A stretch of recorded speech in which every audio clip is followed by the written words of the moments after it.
Imagina que alguien hace 500 años ya había diseñado un helicóptero, que había entendido cómo funciona el corazón humano mejor que muchos médicos del siglo XX, y que pintaba con una técnica tan perfecta que los científicos de hoy todavía no terminan de descifrarla. Ese hombre existió, y su nombre lo conoces de memoria: Leonardo da Vinci. Pintor, escultor, arquitecto, ingeniero, músico, anatomista, botánico, matemático, y la lista sigue. Pero hoy no te voy a contar lo que ya sabes. Hoy vamos a ir más a fondo. Vamos a recorrer los 5 hitos que marcaron su vida y después te voy a revelar 5 curiosidades que probablemente no sabías de él. Quédate porque el último dato te va a sorprender. Arrancamos. Leonardo nace en 1452 en Vinci, un pequeño pueblo de la Toscana italiana. Hijo ilegítimo de un notario y una campesina, desde chico dibujaba todo lo que veía: árboles, pájaros, el agua del río. Su padre, al ver ese talento, toma una decisión que cambiaría la historia del arte para siempre. Con 14 años lo lleva a Florencia y lo pone como aprendiz en el taller de Andrea del Verrocchio, el mejor artista de la ciudad en ese momento. Y Florencia no era cualquier ciudad, era el centro del Renacimiento, el lugar donde el arte, la ciencia y el dinero se mezclaban de una manera única en el mundo. Cuenta la historia que Verrocchio le encargó a su taller pintar un ángel en la obra El bautismo de Cristo. Leonardo pintó uno de los ángeles, y cuando Verrocchio vio el resultado, dicen que dejó los pinceles para siempre. Su propio alumno lo había superado. Tenía apenas 20 años. Este hito importa porque fue el momento en que Leonardo dejó de ser un chico con talento y se convirtió en un artista que nadie podía ignorar. Si hay una obra que resume a Leonardo como narrador visual, es esta. No como decoración religiosa, sino como una escena cinematográfica 300 años antes de que existiera el cine. Ludovico Sforza, el duque de Milán, le encarga pintar un mural en el refectorio del convento de Santa María delle Grazie. Leonardo trabaja durante 3 años, y lo que crea no tiene precedentes. En lugar de pintar una escena estática y solemne como se usaba hasta ese momento, Leonardo captura el instante exacto en que Jesús dice: «Uno de ustedes me va a traicionar», y representa en cada uno de los 12 apóstoles una reacción diferente: sorpresa, negación, enojo, miedo, confusión. Cada gesto, cada mano, cada mirada cuenta algo distinto. Es una obra de psicología antes de que la psicología existiera como ciencia.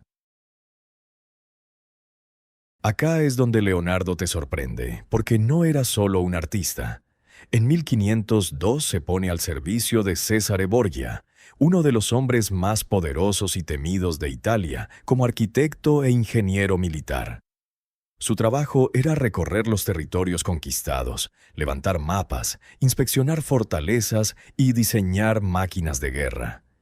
Y los mapas que hizo Leonardo eran tan precisos y tan adelantados que parecen imágenes satelitales vistas desde arriba. Diseñó catapultas, puentes móviles, vehículos blindados y sistemas de defensa. Todo en cuadernos llenos de bocetos, cálculos y anotaciones. Muchos de esos diseños no se pudieron construir en su época simplemente porque la tecnología no existía todavía. Leonardo no trabajaba para el presente, trabajaba para el futuro. La obra más famosa de la historia, y probablemente la más incomprendida. Leonardo empieza a pintarla alrededor de 1503 y nunca la entrega. La lleva consigo a donde va. La trabaja durante años, le agrega capas, la modifica. Muere con ella en Francia, en 1519. La técnica que usa se llama esfumato, que él mismo inventó. Consiste en superponer capas de pintura tan finas que son casi transparentes, creando una transición suave entre luz y sombra sin bordes definidos. Esa es la razón de esa expresión que parece cambiar según el ángulo desde donde la mires. Los científicos usaron tecnología de rayos X y escáner 3D para analizar la obra y encontraron más de 30 capas de pintura. Algunas tan delgadas que son imperceptibles a simple vista. Hoy todavía no se puede replicar exactamente cómo lo hizo él. En 1516, el rey Francisco I de Francia lo invita a vivir en el castillo de Clos-Lucé, cerca de Amboise. Le da una casa, un sueldo, total libertad para pensar, crear e investigar. Sin encargos, sin presión, solo siga pensando, maestro. Leonardo llega a Francia con 64 años, ya con la mano derecha paralizada por un ACV, pero sigue dibujando con la izquierda. Sigue llenando cuadernos. Sigue imaginando cosas que el mundo tardaría siglos en construir.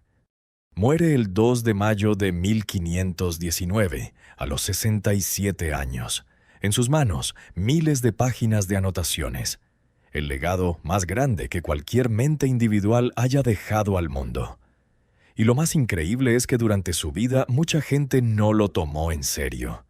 Era el tipo que nunca terminaba los encargos, que se distraía con demasiadas cosas, que era demasiado curioso para su propio bien. El tiempo le dio la razón. Ahora viene la parte que a mí más me gusta, porque todo el mundo conoce el nombre de Leonardo da Vinci, pero muy poca gente conoce estos datos. Todos sus cuadernos, todas sus notas, estaban escritas de derecha a izquierda, con letras invertidas.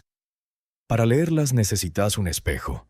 Algunos dicen que lo hacía para proteger sus ideas, como una especie de código primitivo. Otros dicen que era zurdo, y así no le corría la tinta mientras escribía. Probablemente eran las dos cosas. Lo curioso es que escribía con total naturalidad en ese sistema. Para él no era un esfuerzo. Era simplemente su forma de pensar en papel. Este es un dato que me parece fascinante porque rompe el mito del genio perfecto y productivo. Leonardo era famoso por no terminar los encargos. Sus clientes se desesperaban. El Papa León X llegó a decir literalmente: «Este hombre no va a hacer nada, porque ya está pensando en el final antes de empezar». Pero la razón no era vagancia. Era perfeccionismo extremo combinado con una curiosidad sin límites. Cuando empezaba a pintar se le ocurrían preguntas, y se iba a investigar las preguntas, y las preguntas lo llevaban a más preguntas, y el cuadro quedaba a medias. Hay quienes dicen que si Leonardo hubiera sido más disciplinado, habría dejado menos obras, pero ninguna tan revolucionaria. Para entender el cuerpo humano por dentro, Leonardo realizó disecciones clandestinas en hospitales y morgues de Florencia y Milán. En una época en que eso estaba penado por la Iglesia, lo hizo de noche, con velas, con el olor de la carne descompuesta. Y lo dibujó todo: huesos, músculos, tendones, arterias, el corazón, el feto dentro del útero. Sus láminas de anatomía son tan precisas que fueron usadas como referencia médica durante siglos. Algunos de sus hallazgos sobre el funcionamiento del corazón no fueron confirmados por la ciencia hasta el siglo XX. Un artista que hizo ciencia real, 500 años antes de los microscopios modernos. En sus cuadernos aparecen diseños de un helicóptero, un paracaídas, un tanque de guerra, un puente giratorio, un robot humanoide, gafas de buzo, una ciudad de 2 niveles con canales subterráneos, y la lista sigue. Ninguno fue construido en vida, algunos porque la tecnología no existía, otros porque los materiales no aguantaban, pero los cálculos eran correctos. En el año 2000, un paracaidista británico saltó desde 3.000 metros usando un paracaídas construido exactamente con los diseños de Leonardo del siglo XV. Funcionó perfectamente. Piénsenlo, un diseño de 1480 funcionando en el año 2000. Esta es la que más me llega a nivel humano. Leonardo era vegetariano en una época donde eso era prácticamente impensable, y tenía una relación profunda con los animales, especialmente con los pájaros. Cuando pasaba por el mercado de Florencia y veía pájaros enjaulados en venta, los compraba, no para quedárselos, para abrir la jaula y dejarlos ir. Hay registros de gastos en sus cuadernos que dicen literalmente «compra de pájaros para liberar». El hombre que diseñó máquinas de guerra y diseccionó cadáveres era el mismo que gastaba monedas en liberar pájaros. Esa contradicción, esa profundidad, esa humanidad, es lo que lo hace tan fascinante 500 años después de su muerte. Leonardo da Vinci no era un superhéroe. Era un ser humano con contradicciones, con frustraciones, con proyectos sin terminar y clientes enojados.